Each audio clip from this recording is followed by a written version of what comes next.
Whether or not you are a coach, consultant, or service provider, the task of choosing a niche can be extremely daunting. It can feel like a treasure hunt where the X marks a spot. In other words, it's like looking for a needle in a haystack. Today, I have some good news. I am about to take the guesswork out of choosing your coaching niche. There are 6 clues to finding your niche, each as vital as the last. And what I'm about to share with you today is exactly what I share with my paying clients. It is the first step to starting your coaching practice. I also have some more good news. If you are not a coach, the lesson that I provide today will also work for you.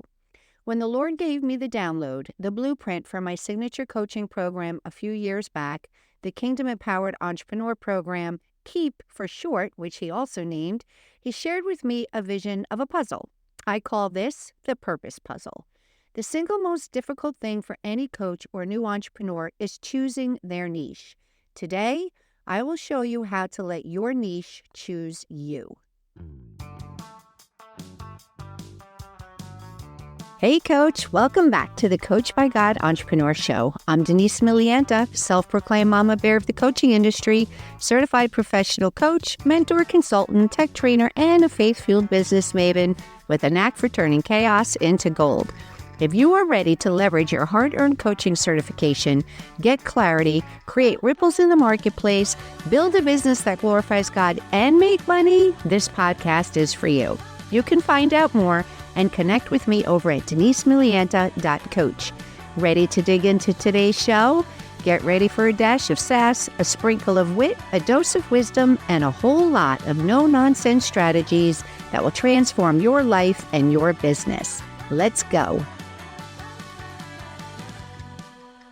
Hey Coach, in today's episode, I will share 4 things with you. The first one is the top challenges that I see most coaches experience, the 6 clues already in your hands that point to your niche, the common spiritual gifts that I see among other coaches, and I'll wrap it up with 3 case studies of biblical figures who found their niche and embraced their unique callings. So trained and/or certified coaches will have more than one passion, and we are 100% able to coach in most areas due to our extensive coach training. Choosing a niche is our challenge. After reviewing the data that I have collected on my clients, the top 3 things that over 100 other coaches have struggled with are choosing a niche and then narrowing it down to who they specifically want to work with, what their offer is, and how to clearly articulate it.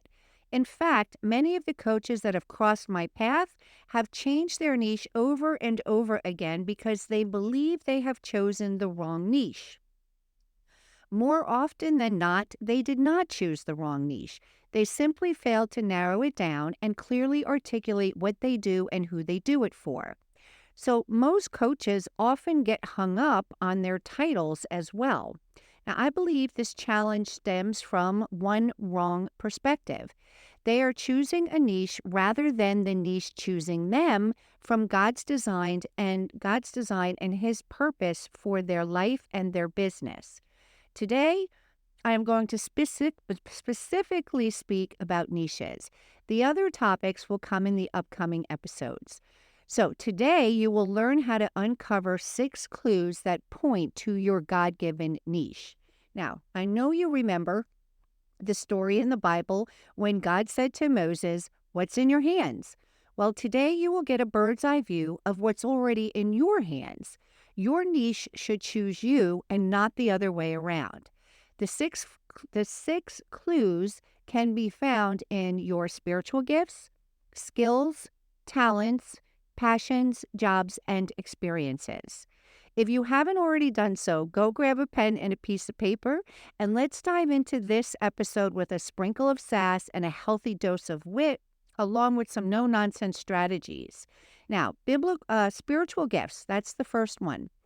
In the biblical sense, spiritual gifts are like superpowers given by the Holy Spirit. They're not just your average run-of-the-mill talents. They're like talents on spiritual steroids. Think of it as your divine toolkit. Now, the secular world will heavily rely on personality tests and self-help books to find their thing, their superpower, whatever you want to call it. But spiritual gifts are more about tuning into what God has in mind for you. It's part of your DNA. And many of the coaches that I have worked with over the years all have very common gifts. They include the gifts of shepherding, teaching, mercy, and administration.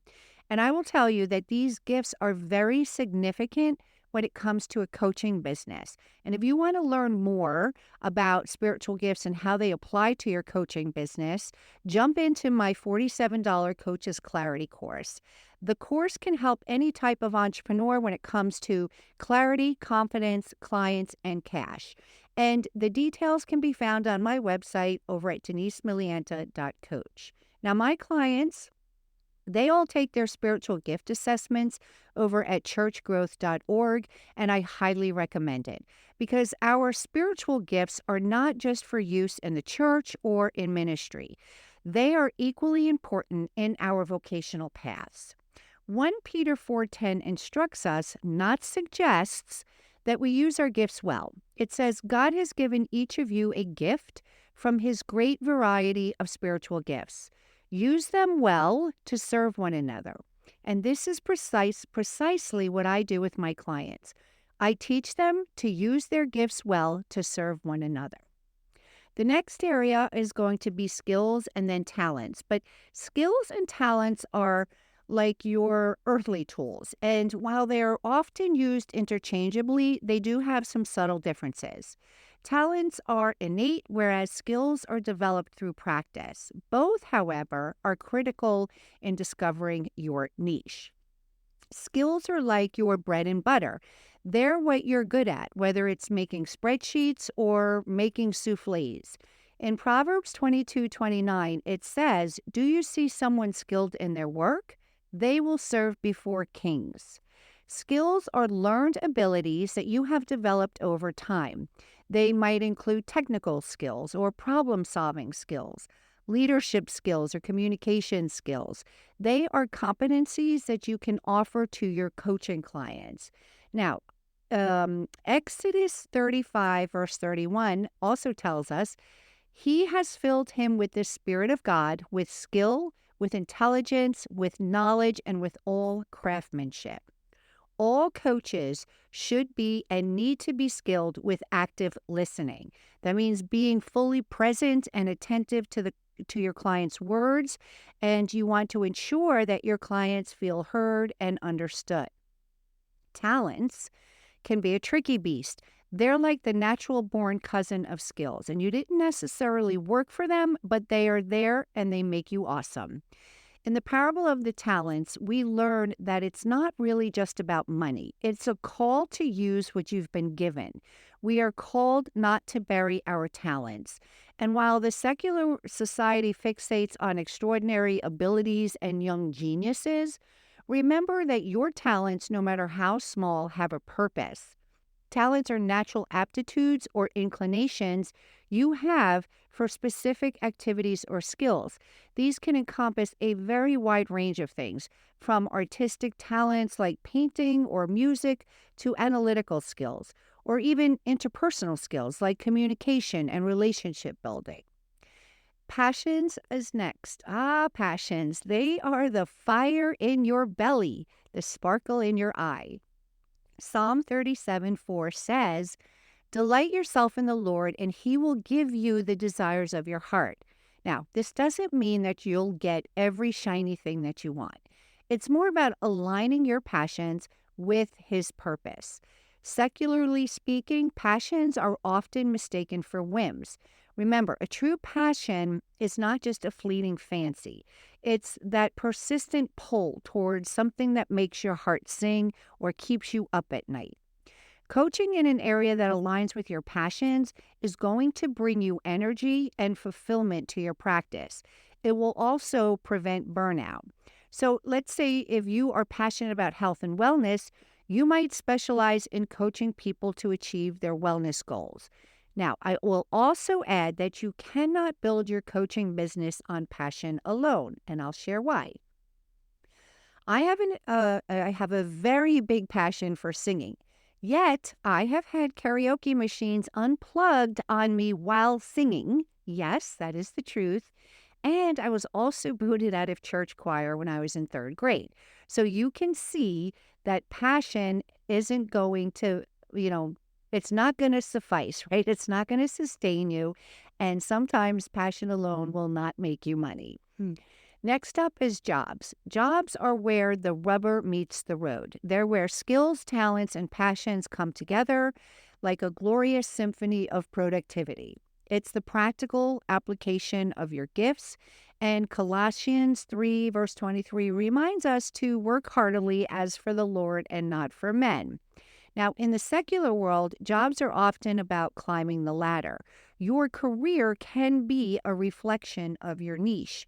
It's where your spiritual gifts, skills, and talents will intersect with the opportunity to serve others and fulfill your purpose. So your previous job experiences can provide valuable insights into your coaching specialty.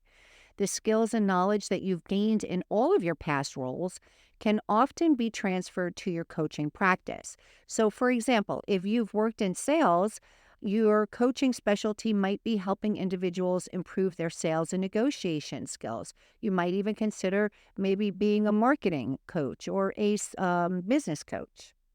Last up, but not least, are experiences. Experiences are the seasoning of life. They're what add flavor to your dish.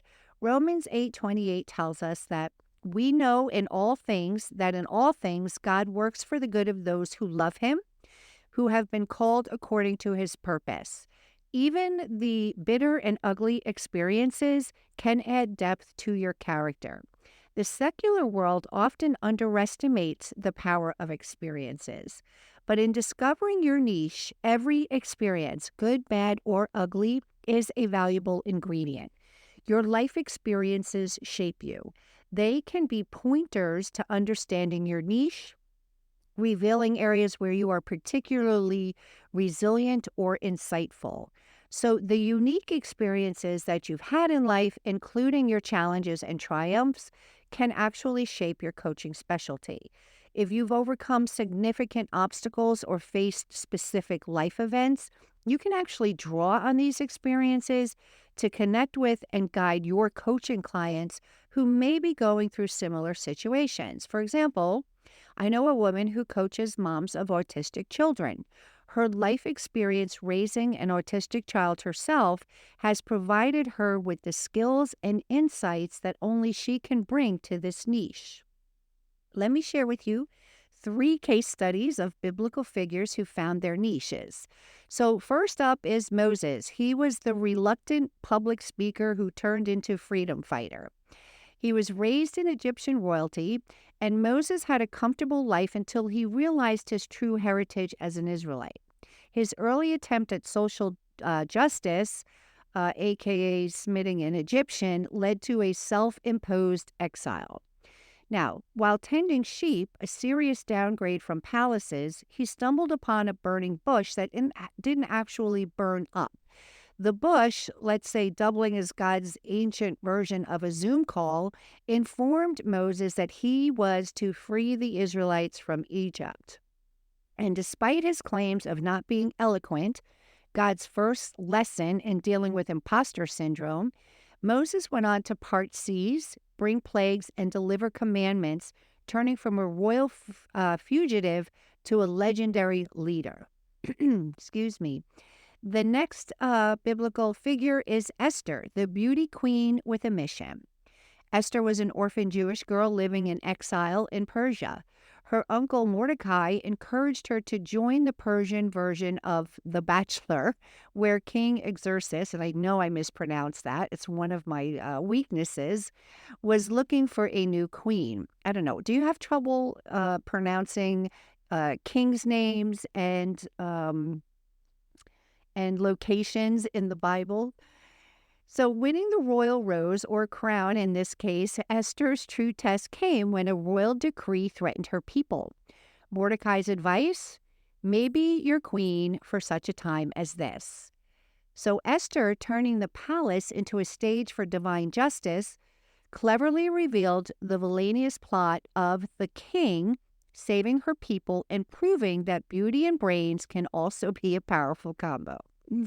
Next up is Peter, the fisherman who casts a wider net. The fisherman who casts a wider net. Now, background on Peter, he was just an average Joe or an average Peter. He was a fisherman. He casted nets and he dreamt of the big catch. Jesus strolled by and told him, "Come, follow me, and I'll show you how to fish for people." So Peter, intrigued by this career change, dropped his nets for a life of adventure. From walking on water briefly to denying he ever knew Jesus, Peter eventually became one of the rock star apostles, helping to spread Christianity far and wide. Turns out he was better at catching believers than he was at catching fish. So these three individuals show that sometimes your calling finds you in the most unexpected ways, and it might just lead to parting seas, saving nations, or changing the world one believer at a time. Now, when you're trying to discover your niche, you might face uncertainty or fear. But I want you to remember that discovering your niche is a journey, it's not a destination.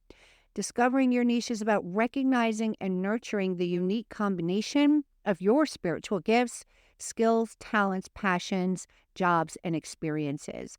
It's a journey of self-discovery, and if you let it guide you, if you are guided by biblical insights, it will lead to a fulfilling life aligned with your God-given purpose. So the Certified Coaches Clarity course will walk you through this exercise. It will also show you how to connect your pieces and how to discover your niche.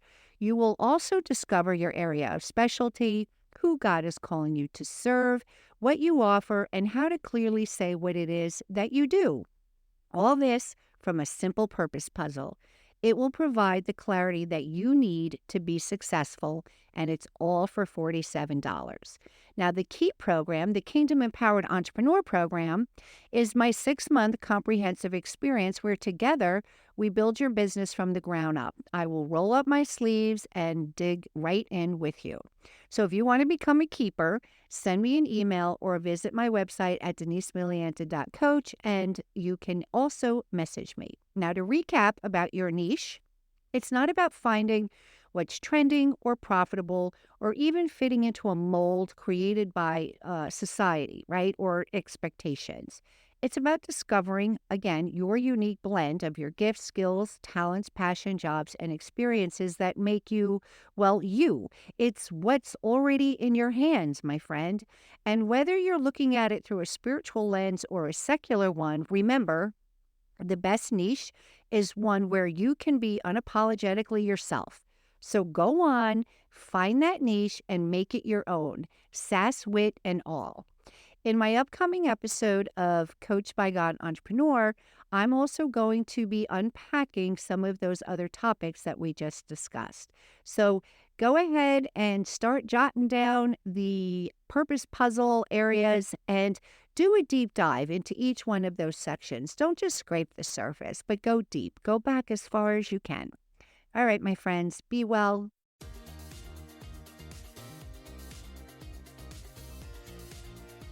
Well, I hope you enjoyed today's episode of the Coached by God Entrepreneur. If this blessed you, please hit the subscribe button and leave me a review. I would be truly blessed if you shared this podcast with another coach. And remember, success in coaching is not just about what you achieve, but who you become in the process. Tune in for more insights and actionable strategies in my upcoming episodes. Stay connected, stay inspired, and let God lead the way to your coaching greatness.